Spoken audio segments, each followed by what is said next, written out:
Good evening. Thank you for joining us on Straight Talk. Our guest this evening is the Secretary for the Civil Service, Mrs. Ingrid Yeung. Mrs. Yeung started her civil service career as an executive officer in 1986, and since then, she has served in various bureaus and departments. She was the Permanent Secretary for Education in 2017, and her last post prior to taking up this political appointment was Permanent Secretary for Civil Service. As the Secretary for Civil Service, we have asked her to talk to us about whether Hong Kong people are fair to our civil servants. Welcome, Ingrid.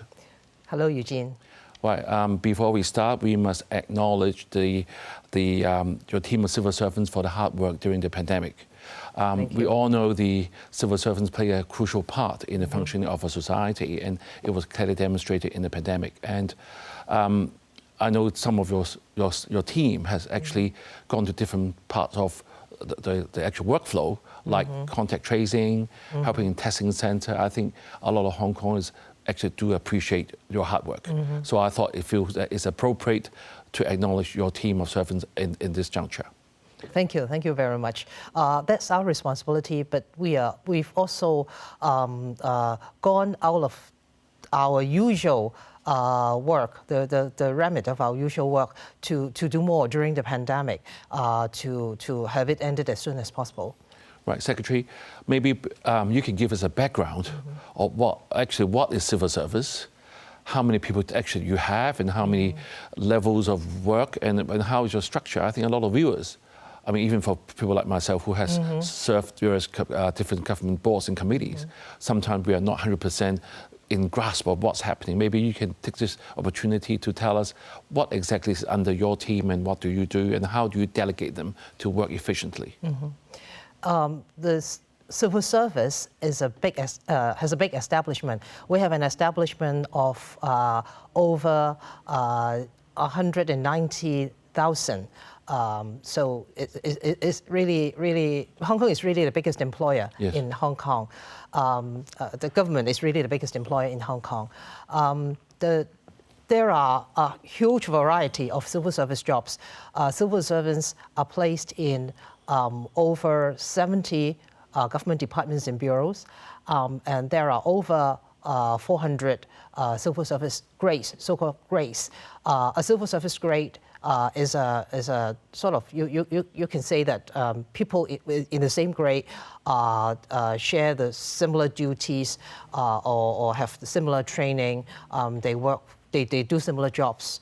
So an example is the medical and health officer grade in the government. All of them are doctors. They do professional work. Another example is administrative officer. This is the grade from which I come. Administrative officers are belong to what we call general grades. They do not stay forever in one department, but are posted around government departments regularly, doing managerial jobs, doing policy formulation jobs, and so on. So we have really a lot of different jobs in the government. Right, Secretary. I think for a lot of Hong Kong people, they have sort of perceptions of certain jobs. One very common comment that we heard about civil servants are they are widely regarded having an unbreakable iron rice bowls. And not only that, people they say that they just wait to get the pay at the end of the day and no extra work, and the teamwork is not very strong. There's a lot of bureaucracy, and this typical statement is not my job, better go to another department. I'm sure you hear that all the time. I mean, you being worked through the ranks and now you being the secretary, are these so-called myths or are these comments fair or a thing of the past? This so-called iron rice bowl is unbreakable. Unbreakable, yes, because it's made of iron. Right. It's a big myth. It's furthest from reality that I can think of. What is the implication behind this saying is that civil service jobs have no requirement on performance or conduct. A civil servant can perform in whatever way he or she likes. A civil servant can conduct himself in whatever way he or she likes and still be paid and still be given his or her job. This is not the truth. This is not the reality. We do have requirements on our civil servants. We have performance requirements. We have conduct requirements on our civil servants. And if a civil servant fails to meet these requirements seriously or consistently, there will be consequences of all sorts, the worst of which is termination of service. So civil service jobs are not iron rice bowls. Not anymore. Well, not in the past, and all the more not now, because we are tightening up civil service management. I have to admit that there are areas in civil service management that needs improving. As I said, the civil service is a big establishment. Civil servants are dispersed around many departments and bureaus, so there may sometimes be inconsistency in standards. And decisions on civil servants, even personnel decisions, they are decisions, public administration decisions. So we've got to have procedural propriety in making those decisions. We've got to make the decisions rationally and reasonably. And these decisions can be subject to judicial review. Right, so we've got to go through a proper process in coming to these decisions. Yep. And that is why some people criticize the government for being too slow in dealing with substandard performers or the civil servants who misconduct themselves.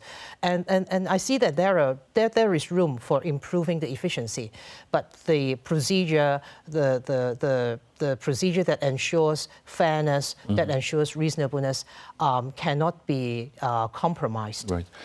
Secretary, in the last 20 years, I know from what I understand, the civil service headcount hasn't really increased. But if you look at the population and the number of work that we have to do has, I would say, multiplied many times.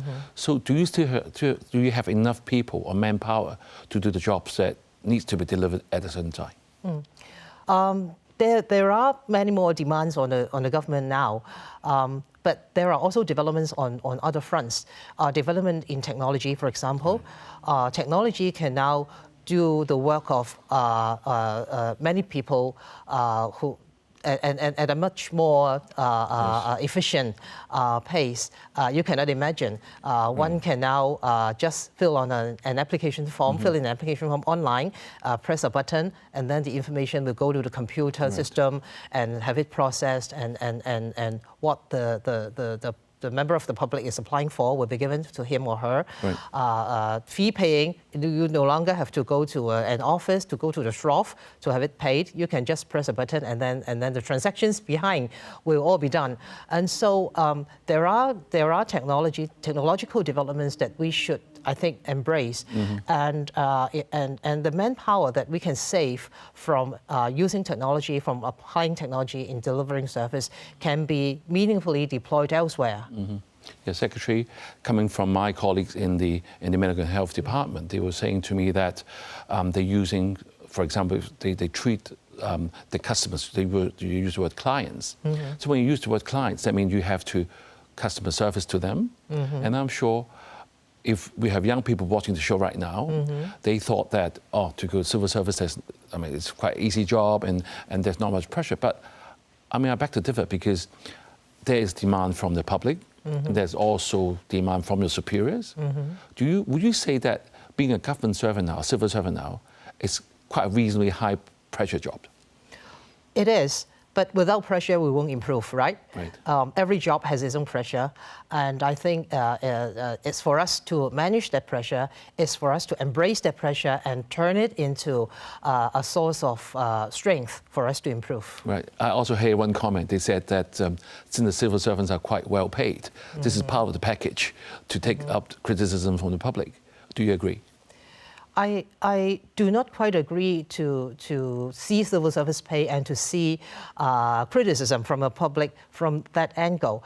I think members of the public will have their views on our performance, and we should take those views and consider them objectively, consider them with an open mind, see which are made fairly, which are made out of misunderstanding, and improve in areas where we can make improvements.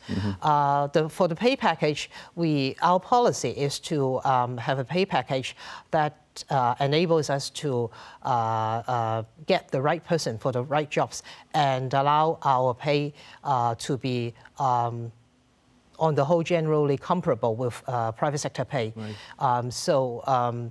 I don't think we should see it that way. To see that the pay is you are already paid for taking such criticisms. Secretary, I know Hong Kong people are very reasonable. We know that we have a large workforce, like you said, 190,000 headcount, and I heard that we rank fairly highly in the world as well. So, what can we expect more from our civil service? I think it's only fair to expect the civil service to move with the times to, as I said, when there is new technology, to embrace technology, to deliver service in a more efficient way, and also to anticipate changes in the world. You know, the world is changing very fast, and many of these changes are impacting Hong Kong. It's only fair to expect the civil service to be able to anticipate changes, to avoid adverse impact on Hong Kong, and to maximize opportunities to bring Hong Kong to a high level. We should all do that. Yeah, Secretary, let's take a break now, and we will be right back.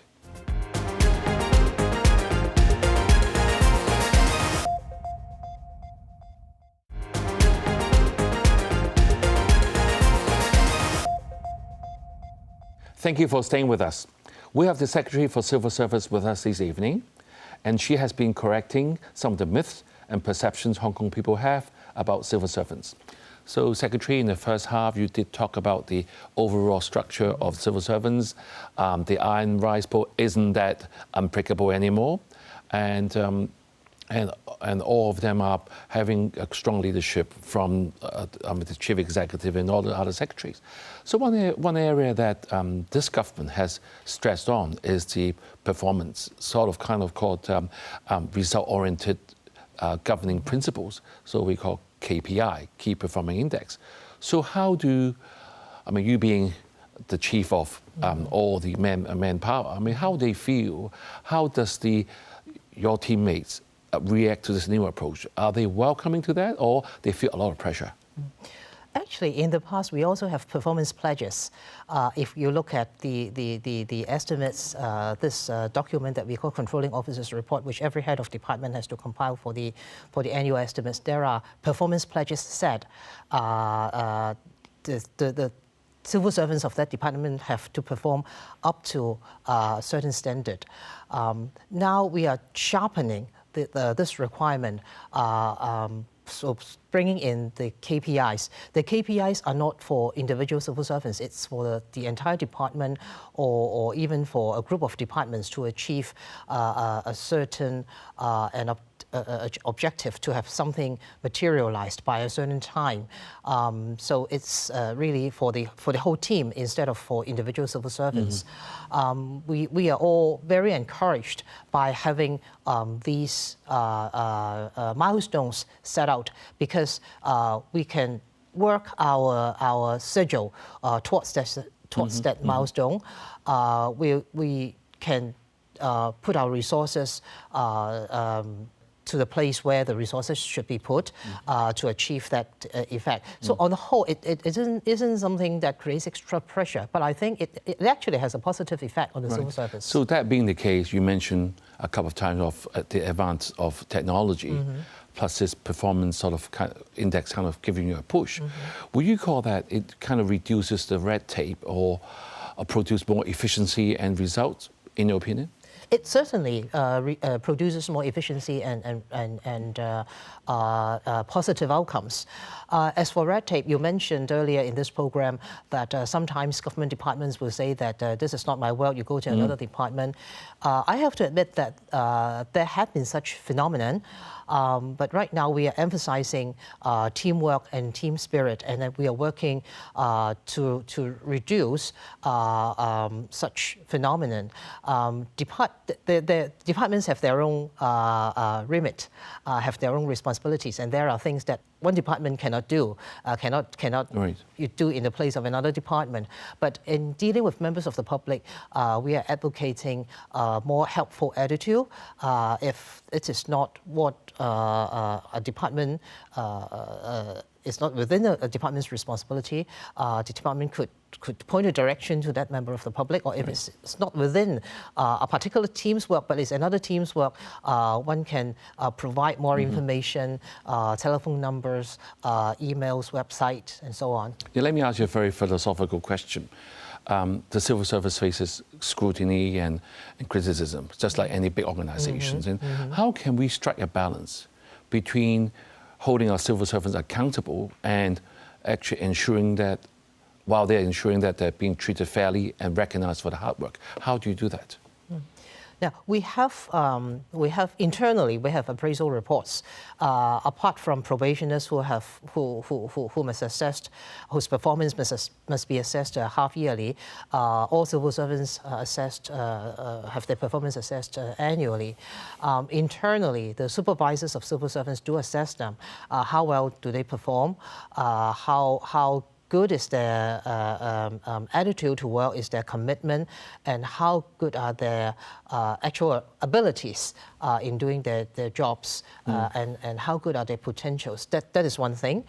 We do have this assessment, so the poor performers will be appropriately assessed and will get lesser promotion opportunities, or even if a civil servant performs below standard consistently, then there needs to be management actions taken. For members of the public, and there are also other statutory bodies like the Ombudsman, and other like the Equal Opportunities Commission and so on and so forth, that looks at government departments and also other public bodies and points out where they have not been following principles or doing their jobs really well. And I think nowadays we are very open to receiving suggestions, even criticisms or recommendations from these bodies. Right. And we do treat them as a push for us to do our job better. Right. Ingrid, I'm sure the viewers by now watching what you've been telling them, they're going to ask you this question. She said, they would say, right, we understand that you're doing your best, and we are understanding, but how can we ensure our views are being communicated, say, to someone like yourself, so that you know what's happening, so-called transparency? How can we make the transparency better so that all this misunderstanding can be reduced, the best being avoided, so that Hong Kong can be more united to face our issues ahead, which are a lot of challenges? How do they actually reflect to you effectively? I have been a department head myself. I have headed a department myself. When I was the department head, I actually read all the emails, all the letters addressed to me before sending them out to my staff for further action. And so I have to do this every day in order not to hold up the letters, the emails, and so on. I know many department heads do take views from members of the public very seriously. Of course, a department head cannot spare the time to answer each and every question by himself or herself. Or each and every email, each and every letter, he or she has to delegate this to his staff. But views from members of the public are taken very seriously. Views reflected in the media are also taken very seriously. And all these views together, they give department heads a very good idea of how the department head's team is performing on the ground, and where there are room for improvement, the department will certainly take actions to improve. Right, right now, the social media or again technology has advanced to a stage where small things happening on the ground can be known very quickly within a very short period of time. So there's no hiding from mistakes made. There is no hiding from substandard performance. So we need to take that very seriously. Ingrid, it's very reassuring when you say that there's no hiding. I know that many of the civil servants are very committed because of Hong Kong people's attitude. But we see a sudden increase in resignation rate recently. It hit a 14-year high, and we have lost 4.8% and 5.9% of your team in the last 2 financial years. And the most worrying part is that those in the 30s, the amount of people leaving have tripled to the amount of 1,300. So, in your view, in short, we're near the end of the show. What is the problem? Is it because of so-called, what we read in the news, they have to swear allegiance to the government or also to uphold to the basic law? Is it the reason why? And how are you going to counteract with the loss of manpower? There's a lot of work to do. We have to look at the bigger picture first. In the past 2 years, Hong Kong has seen a net outflow of working population. We lost some 140 working manpower. So the civil service is inevitably affected. We can see that private sector employers are now much more aggressive in their recruitment, and local graduates are very keenly sought after now, much more keenly sought after than in the past. So we have also redoubled our recruitment efforts. In June this year, we have announced, just less than 2 months ago, we have announced that students in their penultimate year of studies are also now eligible to apply for civil service jobs, and they will get a conditional offer. And the most important condition is, of course, they graduate, they get their degree in the time frame envisaged. In short, will that reduce the standard? That won't reduce the standard. We are using the same standard to assess the applicants, only that we allow those who are in their penultimate year of study to apply to be applicants as well. That gives us more certainty, not this year, but in the next year, as to the number that will be coming to take up our jobs. And we've also been doing more aggressive publicity of civil service jobs and aggressive recruitment in the mainland as well as overseas. Right. Yeah. Secretary, last question I'm going to ask you. Hong Kong people is very fair. I keep on saying that all the time. We know that the civil servants having a pay frozen for the last 2 years, and recently they have a 2.5% increase. How happy are they? Are they satisfied? I think by and large, civil servants are satisfied. There are some views from especially those who are more senior that the increase, the adjustment this year have not matched up to the increase in the private sector. But we have explained that in the government we've got to consider a number of factors, including the government's financial position, the adjustment in the cost of living, and so on. So this is the best balance that the government can take this year, and I think most civil servants have accepted this adjustment. Thank you, Ingrid, for sharing with us the latest developments in the civil service and how our civil servants have demonstrated their continuing commitment to serve the people of Hong Kong. Have a good week ahead and see you next time.